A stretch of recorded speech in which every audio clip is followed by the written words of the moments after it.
What's going on YouTube? Happy Saturday. Hope you guys had an amazing week so far. And if you haven't already subscribed to the channel, be sure you do that because I'm pretty sure you're going to like my content. Guys, today is going to be a part 2 to my story time living in China. If you haven't already checked that video out, go ahead and make sure you do that before you hop into this one. I'm gonna try my very best to not make this video as long as part 1. Alright guys, but without further ado, let's hop right into it. So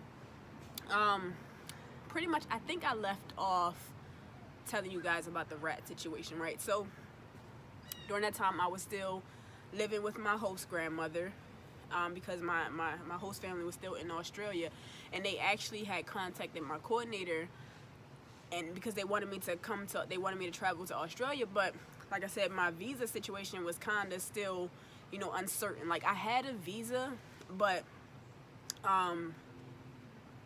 according to my coordinator, she was saying that it was going to be another drawn out process to, you know, get the proper documents to travel to Australia, since I had like literally just arrived. So we decided that wasn't going to work out, because they were set to come back within like a week or two. But I guess they wanted me to like travel to experience Australia and to meet my older host sister. Like I said, I stayed with a pretty well-off family. The father, he was you know, a pretty big businessman, and I really didn't see too much of him because he was always traveling, conducting business and things like that. So during this time, like I said, I was still staying with my host grandmother and my little brother Charlie, which was actually my little cousin, and my aunt. When I say, you know, when I say aunt, cousin, brother, I'm referring to my extended family. All right, guys, 'cause I don't want to keep saying host family, so I'll just call them what they were. All right. So during that time, you know, we were just hanging out. It was just like the three of us. We were just hanging out, you know, trying to get to know each other, which was still kind of hard because of the language barrier. But because, like I said, Charlie, he spoke pretty well, you know, English. He spoke pretty good English, so he was our little translator or whatever. Whenever we would travel, Charlie would tell me where we're going, how to get there, and things like that, just in case I wanted to, you know, someday explore the city on my own. So we did that. Family was very nice. The family that I had met so far was very nice. They never made me feel like an outcast. They never made me feel like, you know, I was a foreigner, which I was. They treated me as part of their family. And I just remember on several occasions, like we would take the bus, you know, from where we stayed to like the supermarket or whatever. And they also had like another property on the other side of town, so but that was getting fixed up, so we would take the bus over there. It's about like a 45-minute drive, you know, to go check on that property, to see how the contractors were doing and things like that. And yo, crazy story, yo.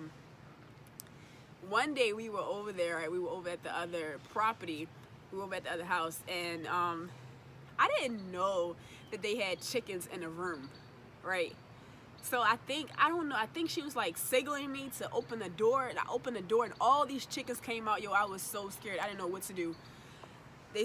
All the chickens started coming out, and Charlie was explaining to me that they was keeping the chickens there, and eventually they was gonna, you know, so that you can eat it. They was gonna slaughter the chickens or whatnot. So that was an experience in itself, because I was not expecting those chickens to pop out of that closet like that. What else? Oh, my grandmother, every time we would like travel, she would always give me money, yo, like, and yo, it's just saying like you are rich in Chinese money. Like the Chinese money goes a long way. I remember like she would like, we would be sitting on a bus some days, and she'd just pass me a couple hundred. And like it was nothing to them. She didn't look at me like as a stranger. She was like, this is one of my grandkids, you know, if I'm giving Charlie something, I'm gonna give Tony something too. So I thought that was pretty dope. The traveling, oh my god, if you ever lived in a city and you take in public transportation, you know what a hassle it is, right? But in China, oh my God, it's like 10 times more confusing, because they don't just have like you know, in some states, in my state in particular, they have two lines. Well, they had two subways, one going north, one going south, or whatever, right? But in China, they had so many different lines. Like, so you got to make sure you getting on the right train, you're going to the right destination, you're getting off at the right stop, so you can make your connecting flight. I mean, your connecting train or whatever, because it was so confusing, guys, so confusing. I hated the metro. I hated the metro. So I would mostly catch the bus, although it would take me a lot longer to get around, especially to get to school. Like, some days I would have to leave out, if my class started at like 10, I would have to leave out at like 7 just to make sure I get there in time, because the subway station, the subway system was a little bit more confusing for me, especially because I didn't speak the language, you know, efficiently. I just knew like little phrases here and there, so it was hard for me to navigate through that. What else? Okay, guys, so I have a couple of my items. Like I said in the previous video, guys, it was actually Detroit. My connecting flight was in Detroit. So yeah, so I kept my boarding pass from 6 years ago. Always going to keep that. Memories. All right, guys, memories. So that's that. And then I have my one of my books from university. Like I told you, I attended Wuhan University, guys. So that's one of my textbooks. And I did, what was so cool about it is, like I said, I had a translator or whatever, but she wasn't with me 24/7. But I had like a DVD that would translate things into English, so that I could kind of make a connection on what things were and everything like that.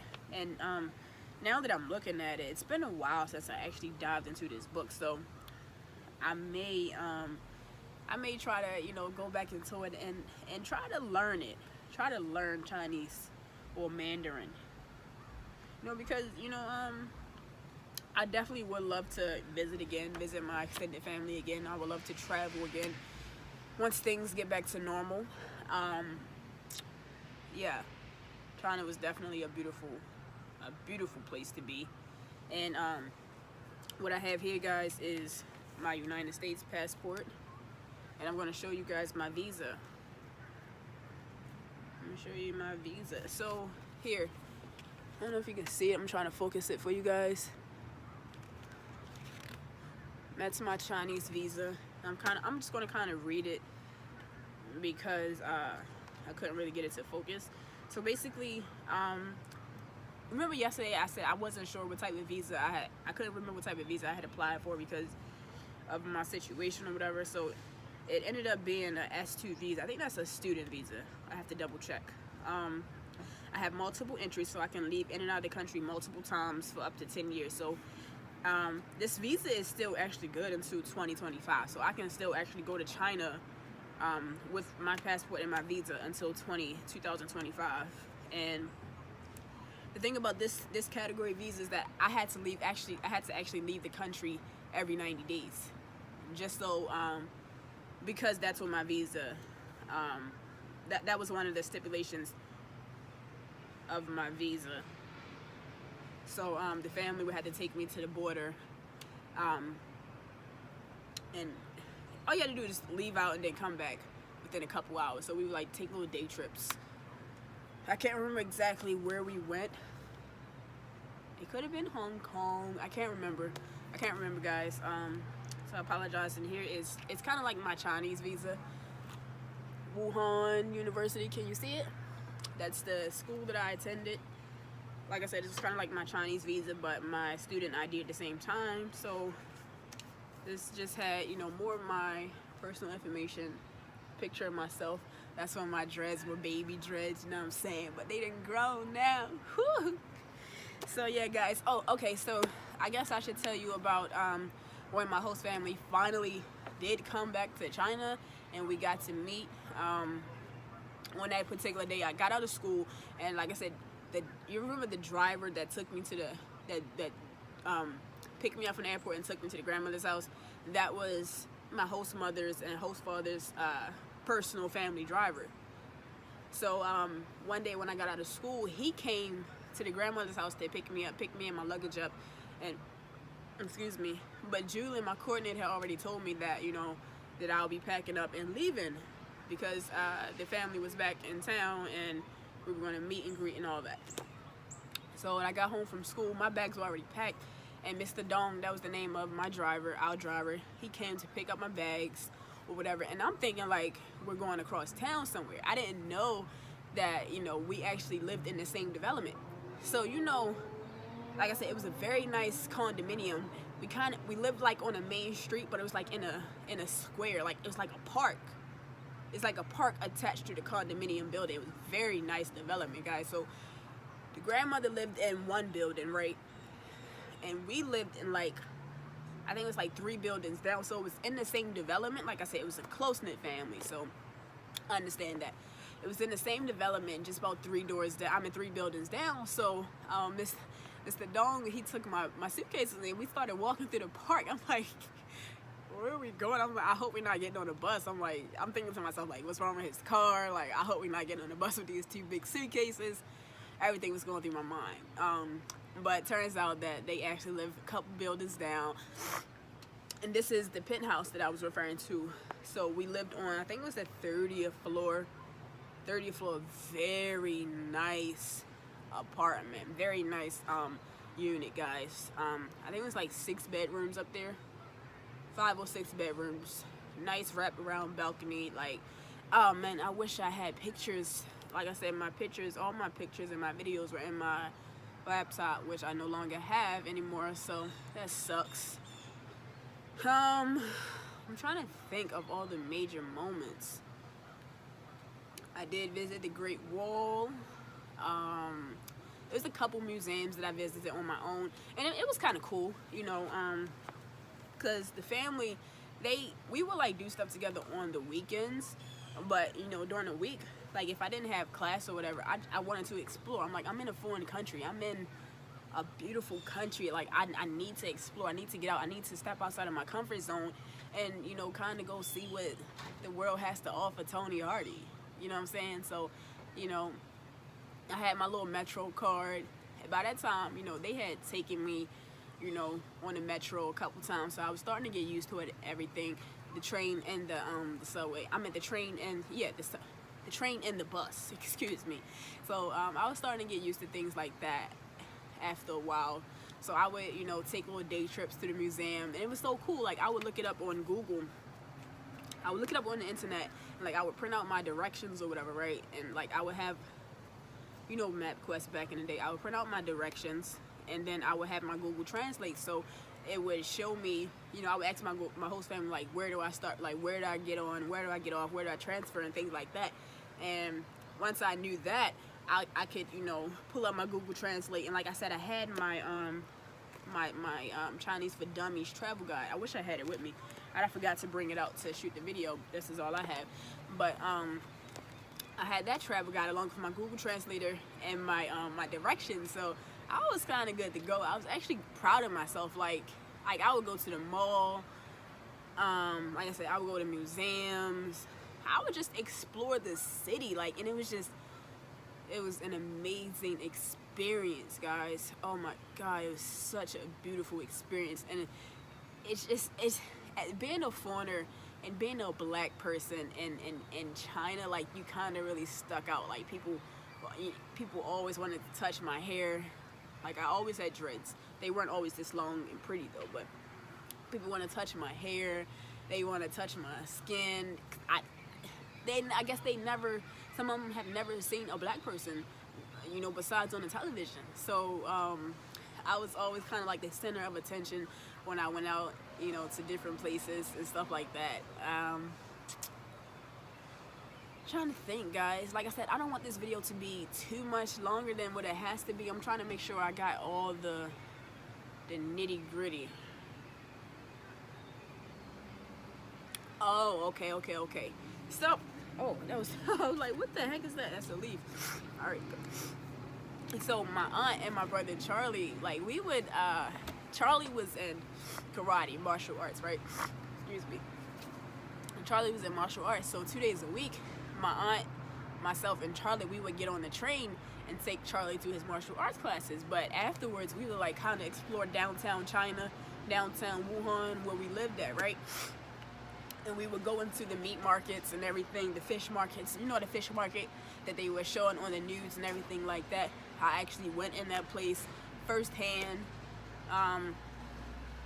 What else, guys? What else?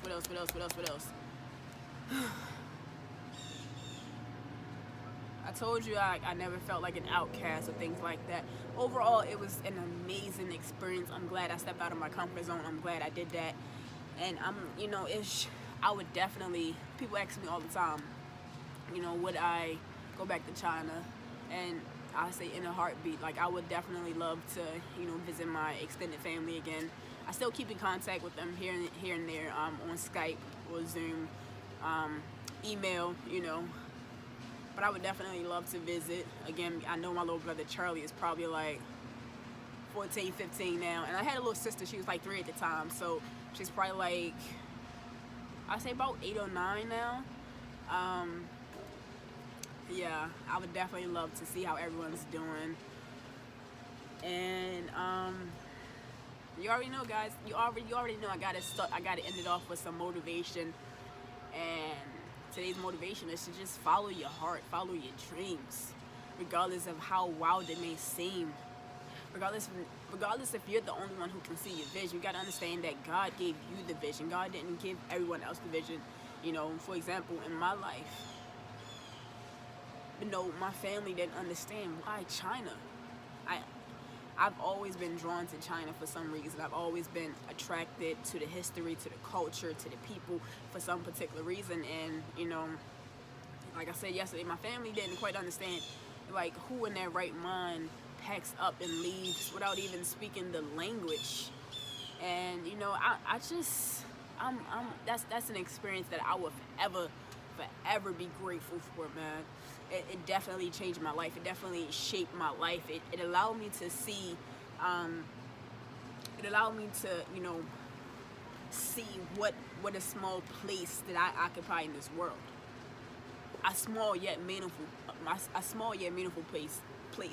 Oh yeah, guys, I forgot to mention that, sometimes on my way to school, I would walk through, like, it was like I think it was the Hung Shui River, or the Hunan River, or something like that, guys. Just look it up. It's one of the famous rivers in Wuhan. It was like right across the street from where we lived, or whatever, right? And like out on my way to school, I would walk through the river, and like I would see like people fishing early in the morning, and that really stuck out to me because one day, one of the guys, the men, the Chinese man, he spoke English, and he was asking me like how I was enjoying China, and did I like that country and everything like that. And he was just basically telling me that what I see here is him making a living, him trying to provide for his family. And he was just basically saying that if he didn't catch any fish, that some days his family didn't eat. And that really stuck with me because a lot of people take things for granted, things in their life for granted. If you have food on your table, it may not be what you want, but you got to understand that there are people in other parts of the world who don't have anything to eat. So that really made me be extra appreciative and extra grateful for what I have in my life, that I didn't have to I didn't come from such dire circumstances and experiences. So that really made me look at life from a totally different perspective. And just in general, just see, how humble and grateful like these people were. Like I said, I never felt like an outcast. Yeah, the Chinese, they have their way of doing things like any other culture, but they're such amazing people. And I can say that because I experienced their culture firsthand. Like, I was totally immersed in the culture. A lot of people, well, some people, they give the Chinese a bad rep because of, one particular experience. You encountered them at a restaurant, at a store, and maybe your experience wasn't so favorable, and you then attributed that to to give the whole nation, a whole culture of people a bad reputation based off of that one particular experience. But you know, like I said, me having been truly, fully, 100% immersed in the culture and living with the family, I got to see that they are absolutely beautiful, amazing, genuine people, and it was just a life-changing experience, guys. Life-changing experience. I love to travel. If you haven't already noticed, like I said, I'm going to be dropping some more travel vlogs. I'm going to be dropping some more travel videos in the near future once, you know, things get back to normal and I can resume my travels, because, you know, I just love to travel. I love to see, you know, different cultures, experience different cultures, and see how they view the world. You know, it's just pretty interesting. So, guys, just appreciate your life, live life to the fullest, step out on faith, chase your wildest dreams, regardless of who don't believe in you, regardless of who don't see the vision. It ain't meant for them to see. It's meant for you to see. It's meant for you to fulfill it. It's meant for you to run and chase after it. That's why God gave it to you. You know what I'm saying? That's why God gave you the vision, because God knows that, you know, not many people on this earth can withstand the obstacles that comes with chasing a dream. Not many people are, you know, equipped with the courage to keep persevering regardless of what's in their way, regardless of what obstacles and what hurdles they have to overcome. So I'm telling you today, like, if you got a dream, whatever it is that it may be, regardless of how long it takes, keep pushing forward. It's going to come. If you believe it, it's going to come. It's going to manifest. It's going to come into fruition. You just got to be relentless. You got to believe that, you know, the circumstances are going to align, and that, you know, God wouldn't give you the vision if you weren't capable of fulfilling it, if you weren't capable of experiencing it. All right, guys, so that's today's message.